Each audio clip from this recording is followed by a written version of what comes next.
Hey, Bert, my friend. Hey, how are you doing? One of your LinkedIn postings brought me to a question I need to ask you. Oh, what's the question? Yeah, you're now. I saw you recently renominated as a MVP. See? What? Yes. Yeah. What the friendly naming is that? Are you now football player or something? So what's that? Yeah, that's why today I'm wearing my Seattle Seahawks shirt because it's an MVP title in football. But MVP is also something that Microsoft hands out. It's an award, and it Uh, stands for Most Valuable Professional. oh, and do you? Okay. But I'm also a most valuable professional. No, you're a very valuable professional, especially for Microsoft. But you might say, looking at this title, that there's only one. Where did I hear that before? There's only one. I think somewhere in a movie or something. But there are in fact more of us. There are I think about 3 to 4 thousand of those MVP things walking amongst the normal people of the earth. So there are most valuable professionals. And as I said, it's an award awarded by Microsoft each year to people in the community. Or, yeah, that's also something. What's a community, right? Yeah, of course. It's. I heard from that. It's. You said there are more of you. Is it? I saw Mm-hmm. you're a hybrid MVP or something. So is Sure. everyone a hybrid MVP or is there more? And what's the hybrid MVP? Are you now an MVP in Azure, Google, AWS, or in wearing your socks correctly? Oh, true. I try to do that every day, but I must admit, and this is a first-time confession, that sometimes when I give a training, I wear two different socks, but that's a whole different topic. You have a lot of questions, but I'll try to answer every one of them. One, the MVP thing itself is divided in a lot of what they call categories. So you could be an Azure MVP or a workplace MVP or security MVP. But something new now, and that is what you saw on my LinkedIn, is that they've created a new category, as they say.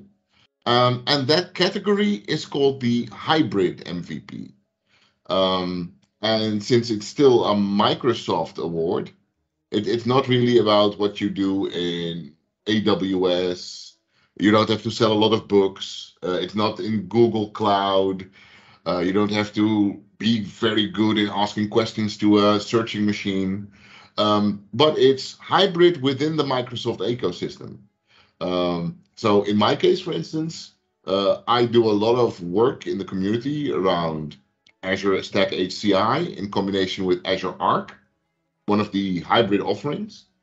So that is why I was, accepted as a member of the Azure Hybrid MVP group.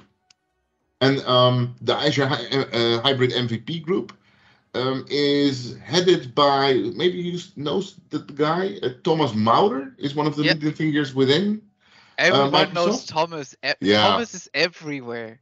true. A small pro tip: if you want to work anywhere, just put in your resume, "I know Thomas Maurer," and you'll get in. Don't do that. Don't. I'm not sure if it will work, but Thomas is very much It's liked, loved, just and known. just a small fun fact about Thomas. I Hmm. was working with a customer in Chile, Okay. and they told me, and they told us, hey, we saw all these blogs and videos from Thomas Maurer. We said, okay, we can put you in contact with him. Oh, he is so awesome. Well, that is true. In fact, he is Yeah, awesome. Yeah. He also drives an awesome car. I don't know about the flat hat he now has, the pet, as we call it in Dutch. But hey, he gets away with it. So, but let's get back to the MVP thing then. yeah. Lots of people always ask, how do I become an MVP? Yeah, of course. That was. I'm as a Microsoft employee. I would also. My company is not nominating me as an MVP, and I'm No, working that's for true. them. Yeah. That's one of the conditions with the MVP program. Condition one, I think, maybe it is condition two, but condition one is you cannot work for Microsoft. Why? So yeah, sorry to disappoint you. It's a community award. It's not look at how good you're doing your job at Microsoft talking about Microsoft, but it's really a community award for people that promote and show Microsoft products to peers, but also give honest feedback to Microsoft about the products they're developing. And once you are in the MVP program, even help developing better products. That doesn't mean that I have the code to the Azure platform and I can put in my naming tags in the code. By the way, if someone's listening from the team, I do want to do that. So if there's anyone that can get my name into the native code of the Azure platform, get in touch with me. But it's not like that. It's more in an advisory role. It's like the teams that develop the products on Azure and Azure Stack HCI will come to the MVPs and say, we thought we might like this. What do you think? So even before customers are engaged with those new products, the MVP base is consulted. And it has happened before.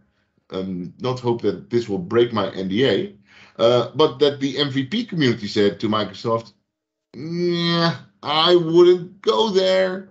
Like a new pricing or something new that was developed. And Microsoft said, I think you're okay. You know Aidan Finn's blog posts. Yeah, yes, I know Aidan. Yes. And he's still there. He's still here. Yeah, he's still with us. He wasn't abducted or taken away, or no, he's not in Area 51 yet, at least. I don't think Aidan is abducted as of now.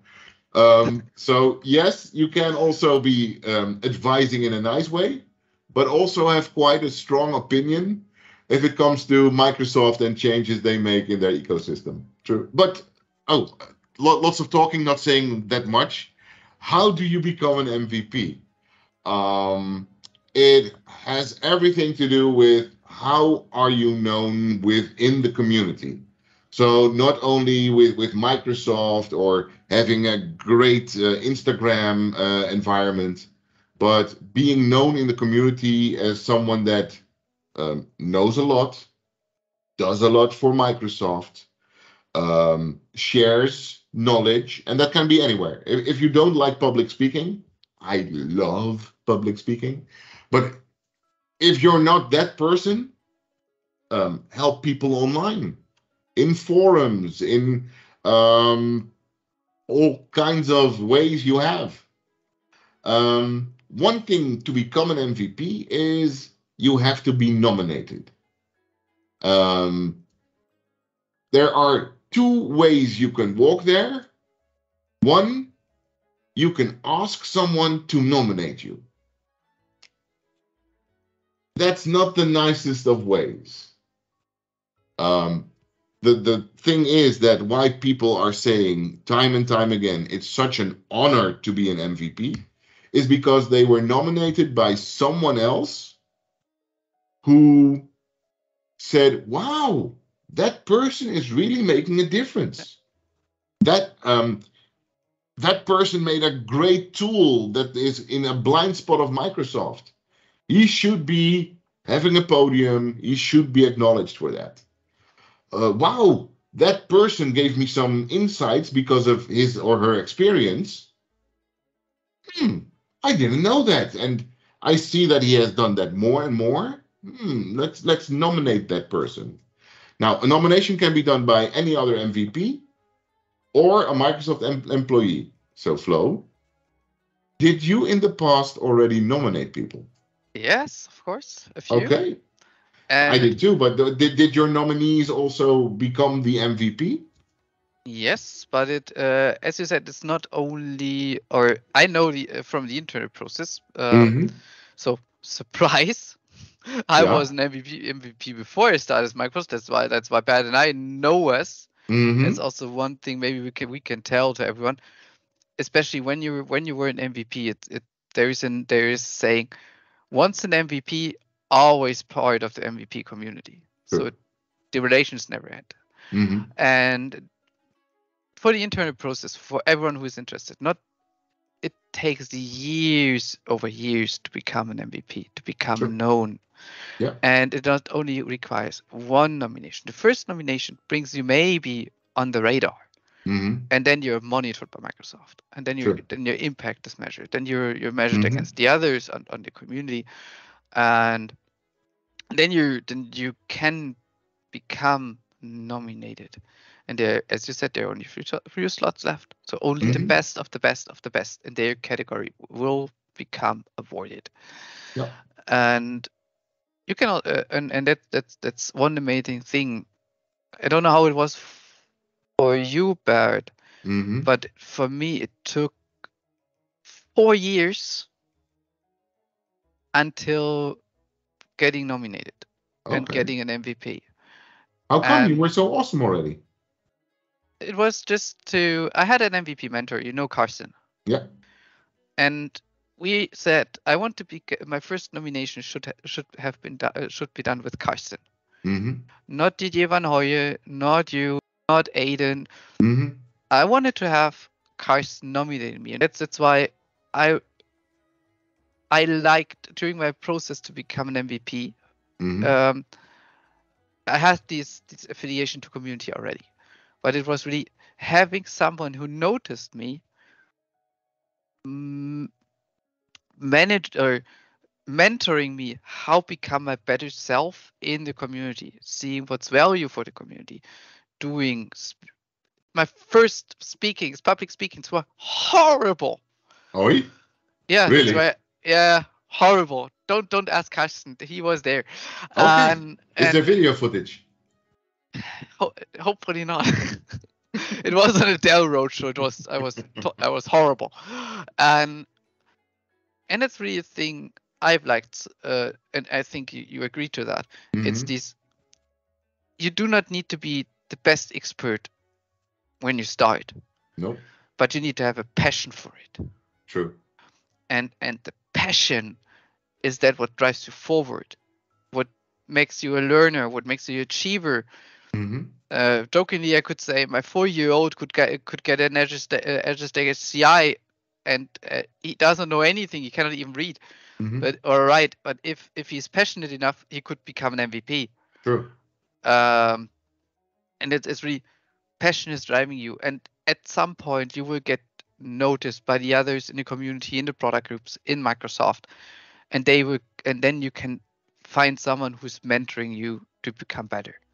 True. And that makes really the community, and I'm still learning from the others, Mm-hmm. and the others are learning from me. And it's really a strong bond, strong friendships which are built. So I don't know how it is for you. If you're visiting a conference, it's like meeting family. True.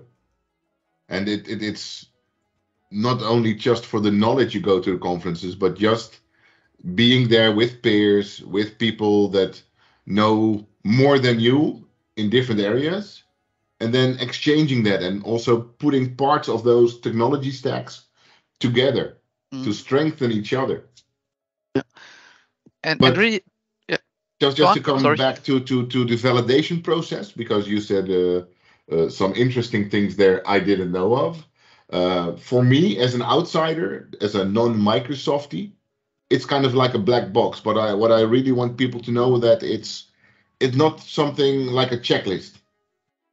No. Please, please, please, if you want to be an MVP, it is awesome, but don't do it for the money, because tied to your MVP ship there is no financial gain. And there is no like checklist to get there. I have to talk at 5 conferences, check. I should be well known with my Microsoft branch office here locally in my country, check. I should be, etc., etc. It's an accumulation of a lot of factors, and it's also still a people's business. People will look at your nomination, will look at your track sheet, and based on that, and maybe even some well-informed information by some product team members, they at the end will do a calling of yes or no. Right. And it also doesn't help if you're a lone wolf within the community. Sure. So if you're maybe that one was handed over to you as a present from someone because you know someone and you're highly up the ranks. If you got that one and you're a lone wolf, there's not the biggest chance to get renominated because every year you're put to proof. Yeah. Every year you need to do the same performance. Then that's really a thing people need to understand. And that's one thing I've learned when I was an MVP. Being always on the top is not only consuming time, it's also consuming energy. And at some point in your life, and that was a decision I made in 2017. You know, I had struggles with moving into Microsoft and handing over my MVP title back to Microsoft at this point because my renomination was already clear because both the two product groups wanted to have me in their program. That was Azure and Cloud and Data Center Management. So in my second year, I would have been double nominated. Yeah. And I said, okay, but I have family now.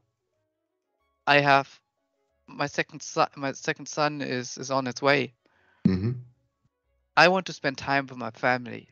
Yes, I still want to do community work. I want to be there for the community.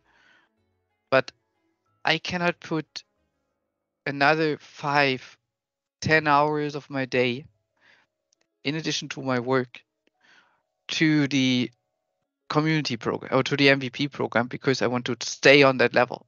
And that's really a thing I heard from a lot of people within the program. They said, okay, it was great to be there. I'm still part of the community, but it's really, you need to be there. You need to post. You need to speak. You need to be available for the community. There's always this bit of pressure getting renominated. Sure. And what you never should do, and that's I heard from several employers, yeah, you need to become an MVP because we need one in the company, or you need to get renominated.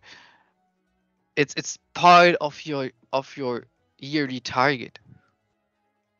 Sorry, that's not the case. It's something you cannot influence. If there was someone, if you were already at the edge, there was someone new who was pushing more and it's maybe not enough for this year, you cannot renominate it. And also, there, as you already said, there's no financial opportunity with it. What companies should know and should understand, that was a thing in my career because the companies I worked for never saw the value of an MVP. An MVP is knowledgeable. He's within the community, knows a lot of people. He knows a lot of things which Microsoft will come up within the next 6 to 12 months. So he can influence the course of the company. And he can also be a spokesman for the company. Sure. I don't know how it is with you. When I was when I was going to customers, and there is it was never after these community MVP stuffies, and also because people knew me from the books I've wrote, there was never the discussion on trust. They already trusted me. It was then only the discussion on solutions. So how can we do that? And it also in a consultancy space, it's just I said, hey, you get me. That's my price. You get everything I know. I will not dump my prices, and that's a good thing. Yeah. There is a bit of financial value, yes, but it's really not coming from the community award. It's coming from the trust, and with that you get more self-confidence you can use because you're not competing against others in this space. Oh. Because and that's one thing. I don't know how you are thinking of that, but many people still, especially here in Germany, are thinking I cannot share my knowledge because then someone else is taking it away. And because now I have a doppelganger and he can tell that story too. So I will tell as little as possible. It's all my knowledge. Yeah, but how it is in the MVP program, we are sharing our knowledge globally. So we are the most trusted people outside of Microsoft, or even more trusted than Microsoft. So I'm seeing that, for example, with Carsten, Aidan, you. Mm-hmm. I'm from Microsoft Engineering. I'm at some point have another NDA, so I know a bit more than you. But Mm-hmm. if you're telling I'm wrong, it's hard for me to prove you wrong because you already have the trust. True. And that's why I personally love to work with MVPs and having the same level and agreeing on things. Mm-hmm. But it's really this trust. You shared, you known, and if you're part of the community, it's like you get also knowledge from others. So if you're active, if you're sharing your knowledge, you can go to Didier and asking him things, or you can call Carsten, or you can call yourself. Yeah. Hey, I have an issue. I don't think I would call myself. Or someone calls you. So I would call you, for example. It's really if you're open, if you're sharing knowledge, if Mm-hmm. your value valid add for the community, True. you're getting everything back, doubled, 10 times. So through sharing, I learned much faster and much more than I would have been able to learn myself. Yeah. And that really makes the heart of the community, even if you're not an MVP, it's the value you're getting and for all community. True. So if you see the value of the MVP program, if you want to be a part of the MVP program, if you have the time to be an MVP, because the time doesn't stop once you receive the award, then your time consumption will only increase. Find someone that's willing to mentor you. Be your MVP mentor. But don't be afraid to get your hands dirty and to put a lot of time in your own development before you can help others. Right. And if you're afraid doing things, like you said, public speakings. Mm-hmm. Public speaking is hard, especially when you're going to Express Live Netherlands and then talking in the cinema in front of 200 people. It takes time, especially if you're new, if you're young and you're not an entertainer.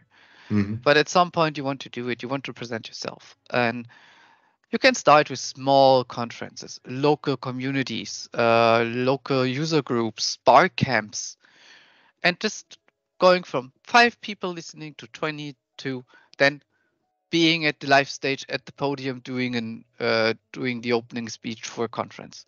Mm-hmm. And at some point you learn it's just people. They're following me, so it could be that I'm the most valued person in this room. And if I'm doing something wrong, yep, then they can come to me, talk to me, correct me, and we can have an open discussion afterwards. And that's really a value you need to bring within the community. You need to think you're not perfect. There's always someone who knows it better. Yeah. I still know talking at one of my first conferences, and it was something about Hyper-V and System Center. Still know those kind of products? Okay. Yeah, I started with them too. Yeah. And then all of a sudden, it was like 2 or 3 minutes before my first session. Into the room walks Ronald Bekelaar. You know him?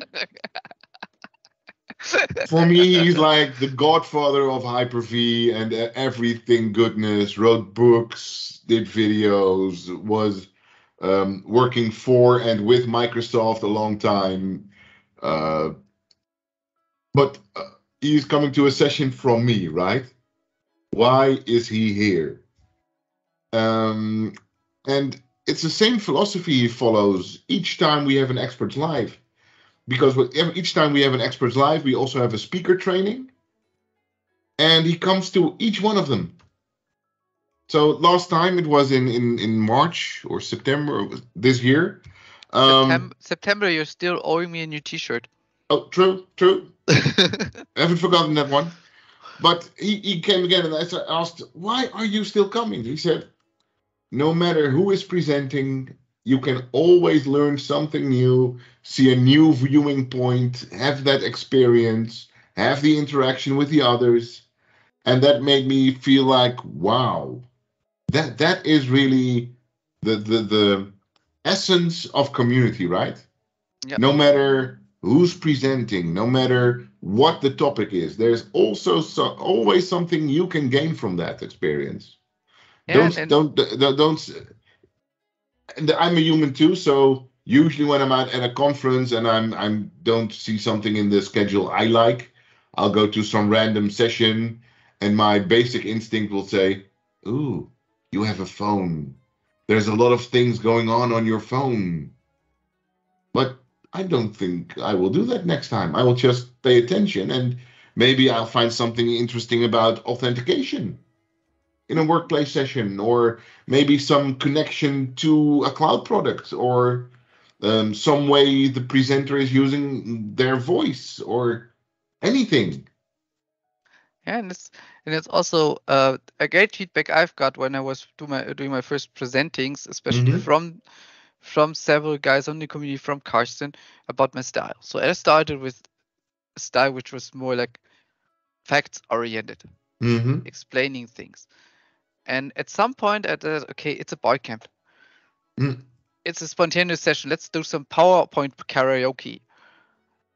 And I was then having another style, like storytelling, Mm-hmm. doing some not straight things, Mm-hmm. doing some fun, doing some comparisons with cars, etc. And then someone told me, I heard you, I heard you on several conferences. Mm-hmm. You're a storytelling guy. Okay. Go for storytelling. That's the kind. Build your structure around that. Do some inconvenient stuff. You have a lot of knowledge, but you if you just try transporting it, it's not your style. Do the not do the fun stuff. Do the storytelling. Mm-hmm. That's the thing you learn from those speaker trainings you said, Mm-hmm. Yeah. or also from people within the community who are seeing you much more often, seeing different styles, and especially when you're doing a speaking first, the first Mm-hmm. speaking, there is no requirement to do it perfect. You learn through all the sessions you give. Normally once when we're speaking on a conference, Mm-hmm. we're having the slot, let's say 5 times to 20, or other Mm-hmm. MVPs are doing their slots for 5 years now Yeah. at every conference, and it's really how you develop with your content, and True. you're finding more through your experience. You're learning more through your experience, which you can then put in your timings will become better. You can also talk to your colleagues before, to your friends, to your spooth whatsoever, and try to present it, and no one is perfect. We can all No. have a bad day. True. Bad hair day even. Well, If you have hair, so like if you have hair, you can have a bad hair day. the But maybe next time bad then, beard day, bad beard day. maybe next time we can do a did you know on public speaking. Yeah, that sounds good. So if anyone is interested, Put it leave us a down comment, below. and I think we we should we should invite Carsten or so, Yeah, or sure. Aidan. Aidan. Oh, yes. Oh, Yes. Aidan. That's why. Just wrap it up quickly. It's really like it's community. It's a community award. Yeah, Do something for the community. Be open. Talk to the people. Do whatever you want to really share your knowledge. Be, being friend with a lot of people. Being there for them if they have any issues, any questions. It takes time. It's true. nothing you can do aside of 60-hour work. It's like having an additional job, Mm-hmm. and you need to be supported by others, by your employer, by your family, because it would definitely have impact to that. True. And it's not a one-time show. It's a philosophy. Indeed. All right, Yeah. Flo, Okay. thank you for that. thank you, Mr. Azure Man, and hoping to talk to you again soon. And for the others, if you want to see more talks, leave us comments. You know how to subscribe, and we had already a few other sessions, more technical. If you want to watch them, feel free. Mr. Wolters, thank you so much